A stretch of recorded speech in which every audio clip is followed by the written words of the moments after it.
ఏమిటమ్మా ఇది? సుధ పుట్టినప్పుడే గోపీబాబుకి పెళ్లి చేస్తామని మాటిచ్చారు కదమ్మా. అవును, 3 ఏళ్లు దాటితే రాసుకున్న ప్రామిసరీ నోటు కూడా పనికిరాదు. 12 ఏళ్లు దాటిందనుకో అరెస్ట్ వారెంట్ కూడా చచ్చిపోతుంది.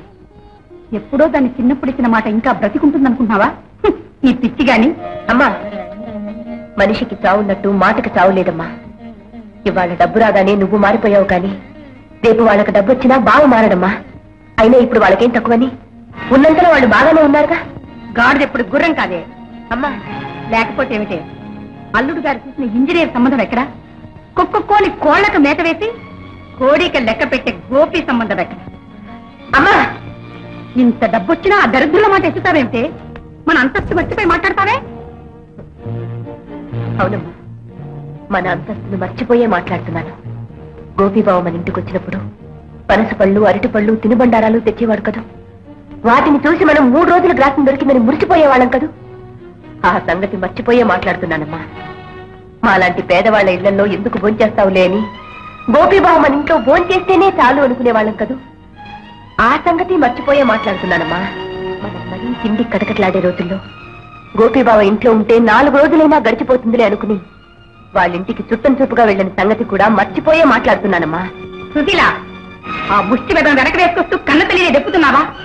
మనతో పోలిస్తే చీపురు పుల్లకు కూడా ఖరీదు చేయని ఆ దరిద్రుడికిచ్చి సుధుని పెళ్లి చేయమంటావా? చూడు, ఇది నీ భర్త తీసుకున్న నిర్ణయం అని తెలిసి కూడా బాధిస్తున్నావా? నీ భర్త అంటే నీకు ఇంత నిర్లక్ష్యం అన్నమాట. బహుశా నాకు నీ పోలికే వచ్చుంటుందమ్మా.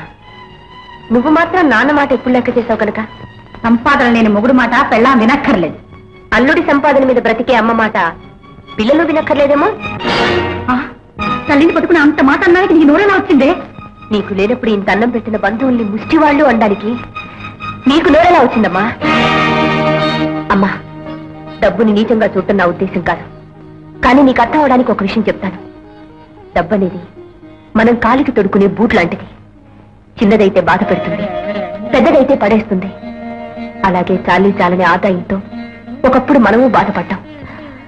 ఇప్పుడు డబ్బు ఎక్కువైందని కళ్ళు మూసుకుపోతే పడిపోతావమ్మా. ఏమిటే? నువ్విప్పుడు పెద్ద సైజ్ చెప్పుల్లో కాళ్లు పెట్టి నడుస్తున్నావమ్మా. ముందుకు పడితే పళ్ళు రాళ్లనే కాదు, ముఖం పగిలిపోతుంది. అమ్మో అమ్మో, చెప్పులు ఉపమానంగా చెప్పి చెప్పుటి కొట్టండి మాట్లాడుతున్నావా? కాదమ్మా, కాళ్లకు సరిపడా చెప్పులతో నడిస్తే నడక హాయిగా సాగిపోతుంది. అలాగే ఉన్నదాంతో తృప్తి పడితే బ్రతుకు సుఖంగా సాగిపోతుంది. మనకెంతున్నా కావలసినంత విలువే డబ్బుకిస్తే మనము మనుషులు అనిపించుకుంటామమ్మా. అమ్మా, ఒకటి మాత్రం మర్చిపోకు. ఇవాళ మనకు ఎంతున్నా నిన్నటి రోజున మనకు ఏమీ లేదన్న సంగతి మాత్రం మర్చిపోకు.